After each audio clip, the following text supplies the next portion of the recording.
Welcome to the Golden State Media Concepts Beauty Tips Podcast, the show that gives you advice on everything from hair to fashion to skincare products. We'll talk about the latest trends in makeup, hairstyles, and anti-aging remedies. And we'll cover all of the newest fashion trends. If you have an interest in or questions about the beauty and fashion trends that might work best for you, the Golden State Media Concepts Beauty Tips Podcast has got you covered.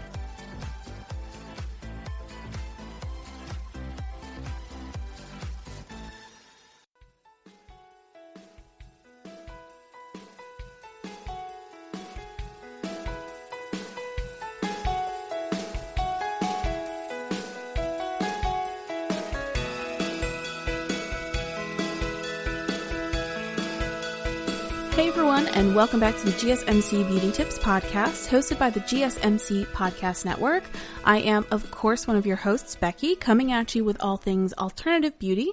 And for today's episode, we're talking about a little bit about everything. And for our first segment, I wanted to talk a little bit about the history of the little black dress. And in doing a little bit of research, I think we can all agree the little black dress, staple of every person's wardrobe for forever in modern society, right? But one of the things that's really interesting about the little black dress that I was finding when I was doing research was that it hasn't always been the case that a black dress is a staple for your wardrobe, something you can go to, and back in the Victorian times, black was only used for funerals, for mourning, and that was really only the purpose, that was the sole purpose of the black dress. And actually in terms of Victorian funerals, black dresses, were kind of custom and kind of couture. They were very specialized. So it's kind of hard to think that they really were only used for, one or two occasions, if someone in your family had died. But it really wasn't until the 50s when Coco Chanel, kind of re-envisioned the little black dress, as something modern and elegant. And, she started her line, her brand, in this, modern black dress, and basically started to dispel the thought that black dresses had to only be for funerals or for sadness. She kind of re-envisioned the way that we think of little black dresses in our day and age. Because I think nowadays, like I said, the little black dress is kind of a modern staple. And I think that no matter what kind of style you would categorize yourself as, more than likely you have a black dress in your closet that you can go to on any occasion. Whether it be a celebration, whether it is a funeral, whether it's just, hanging out with friends. I think it's safe to say that most people have some sort of black dress that is something easy that they can use, or it's something elegant that they can use, which is really interesting. And now that we live in today's society, it's not the 50s anymore. And in today's day and age, the black dress has so many different styles, so many different feelings that it can portray to, for any situation. And especially in the alternative community, I feel, black is such a staple color for all of these different facets in terms of alternative beauty, right? I mean, you have Victorian Gothic is a great example. You have these beautiful black, almost morning dress inspired fashions. But then you can also look at, more grunge fashions. There's tattered dresses, you have dresses that incorporate, fishnets, there's so much versatility in terms of where the black dress can go, where the black dress has been. I mean, I know for me personally, I have two, kind of staple black dresses. I have one that's long sleeved and fitted, and I can pair it with almost anything. I can, put it with a cardigan and go to work. I can, put it with a really great studded belt and just go out on the town. And it's great because it's so versatile. My second black dress is a little more loose fitting. It is also long sleeved, cause I'm a fan of long sleeves. But it is, but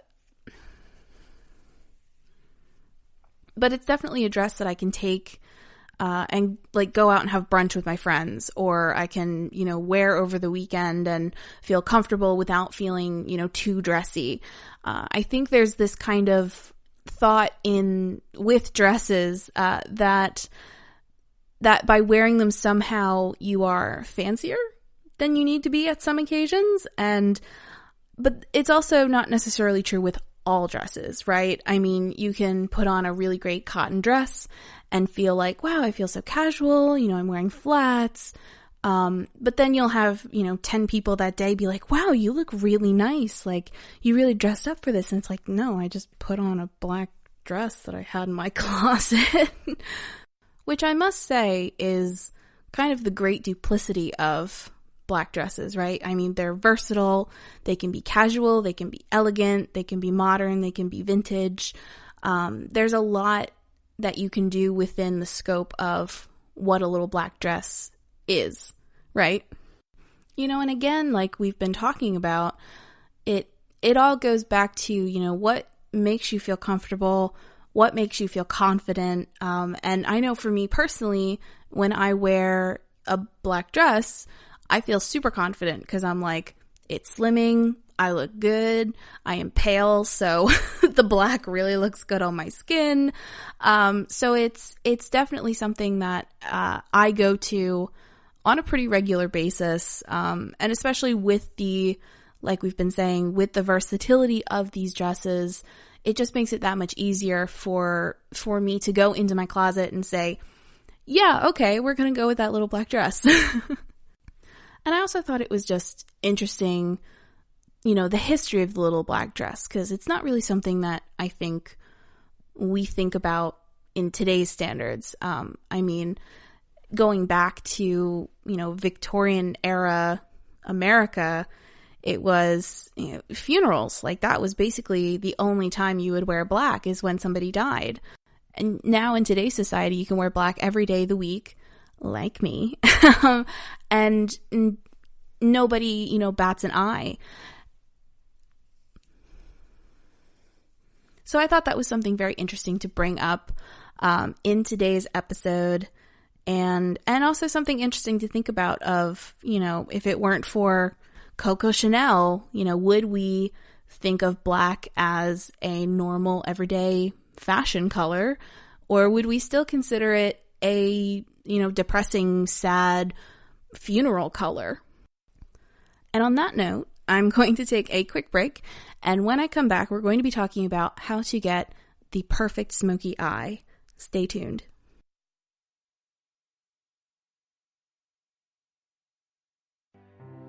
The GSMC Life and Happiness Podcast takes you on a journey of exploration. We'll discuss tried and true methods alongside the latest trends of how to best live your life to its fullest and happiest. From psychology to meditation, science to self-help books, the GSMC Life and Happiness Podcast will help you to discover what makes you happy and how you can live life being the best you possible. Download the GSMC Life and Happiness Podcast on iTunes, Stitcher, SoundCloud, Google Play, or anywhere you find podcasts. Just type GSMC in the search bar.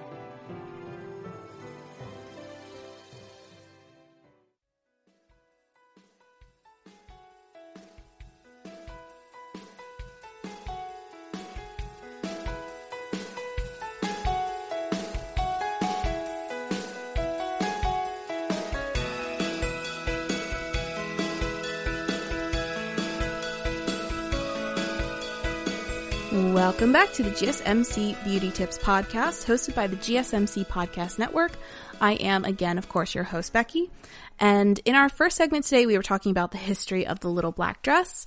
And now I thought I would talk about another kind of staple makeup choice for a lot of people nowadays, which is the smoky eye. And I wanted to particularly talk about how to get a perfect smoky eye. And granted, perfect is a subjective word. I mean, as long as you like it, you know, who cares if it's technically perfect or whatever. But here are some tips that I actually got from RuPaul's Drag Race contestant from season 3, Delta Work. She's an amazing drag queen. So admittedly, I learned almost everything that I know about makeup from drag queens. And then as I was refining how I did my makeup personally, I took, advice from both drag queens and beauty gurus, YouTubers, things like that, tips I found online. But one of the first videos that really helped me in terms of crafting a really good beauty look was a video from Delta Work that she did describing how to do a fall smoky eye. So I really have to credit them with all the steps that I'm going to go through today. I will also post a link to the video if you are interested in seeing that content. She's amazing. And what I really like about the video itself is that she's very instructional in terms of, she's doing her makeup at the same time. So she's telling you what brushes she's using. She's using terms like, warm tones and things like that. So it's really easy to follow along, and it's really easy to see what products she's using and then going into your own makeup collection and finding things that are applicable. So what she does in her video is she actually goes straight in with black. And she basically just places the black all over the lid and then takes a fluffy brush and, initially just on the lid, taking a fluffy brush and then basically smoking it out, blending it out from the initial work that she's done. And then once, everything is blended, if it doesn't feel dark enough, then she goes back in. And this includes, the lid, so you blend that out, and then taking a smaller angled brush and just going in under the eye, just under the lower lid, and also blending that into the work that you're already doing on the upper lid. And the thing about using blacks is that it can go so horribly wrong so quickly. And that's one of the things that she really emphasizes is like, take your time, start with a little bit of black, and then continually build it. So if you do, one or two go-ins with black and it's still feeling a little gray or it's not feeling as dark as you want, then you just keep going and you keep blending until it's the right color that you're looking for. However, the other technique that she also recommends is taking like a mid-tone brown and starting with that. And the nice thing about browns is they're a little more forgiving in terms of starting out with brown and blending it out. You can always go darker. And then if it still doesn't feel dark enough, then you can kind of go in with a last layer of black. And when your black is going to look deeper, and once you have your brown as a base, it's very forgiving. So you don't have to worry as much about the brown going haywire on you, basically. So the one thing that I like, and what I personally do with my smoky eyes, is I do a brown base, and then I'll do a little bit of black in the crease of the eye, rather than just going straight in with black. And in the video that I'm talking about in particular, it's a fall smoky eye. So she also adds these really great berry tones around the outer blending that you've already done on the smoky eye. So the inner of your eye looks, dark, smoky, what have you. And then on the outer, it has this really great kind of berry tone. And I've actually done this more and more frequently since I've seen this video, which, granted was a few years ago. But the thing that I really love about that is it gives that extra little pop of dimension, of color, amidst a really classic smoky eye. And then lastly, just as a tip for smoky eyes, especially if you decide to go straight in with black, a really great tip is to place a bunch, and I mean cake it on. I mean put so much on of translucent powder underneath of your eye.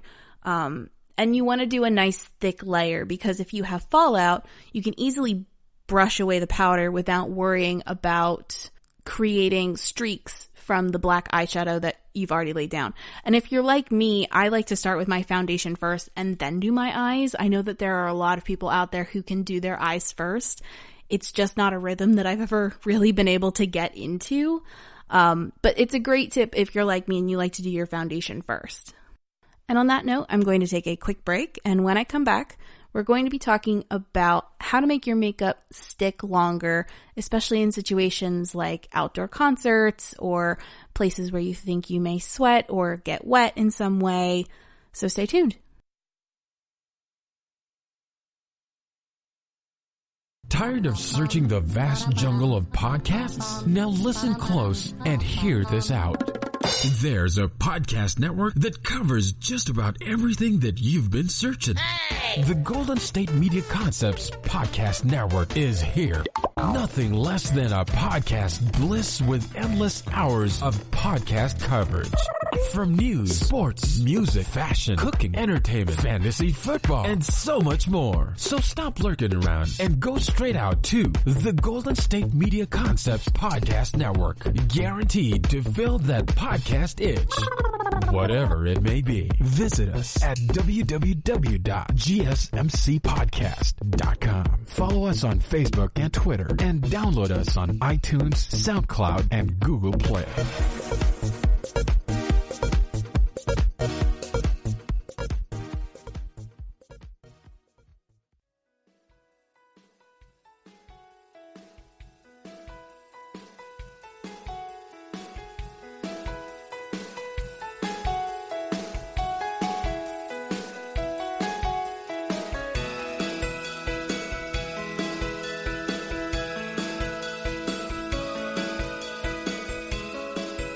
Welcome back to the GSMC Beauty Tips Podcast, hosted by the GSMC Podcast Network.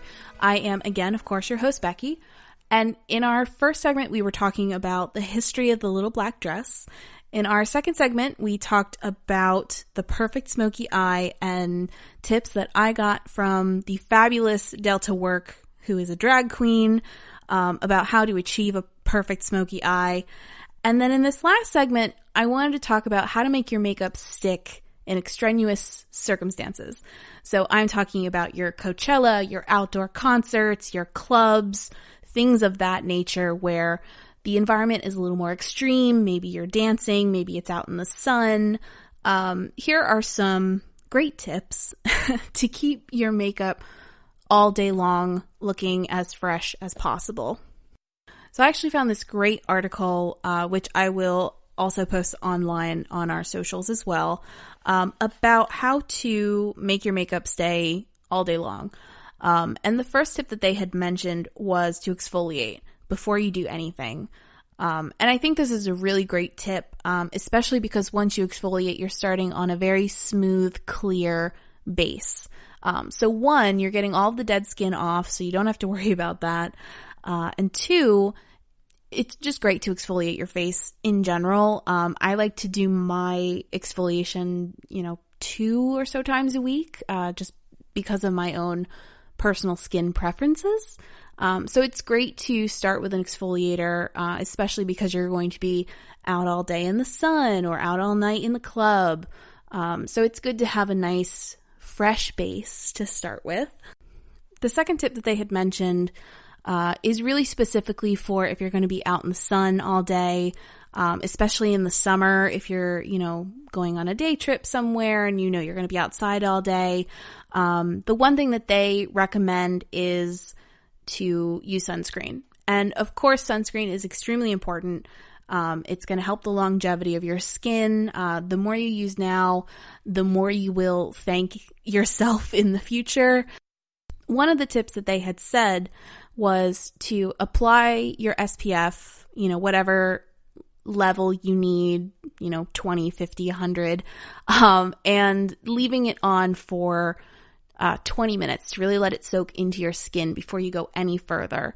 And this is a great tip. It's something that I had not thought before, and I'm excited to use it once the summer comes back around. That's a great tip because you want to make sure that, you've already exfoliated your skin, and you want to make sure that the product has really soaked in before you're putting more product on top of it.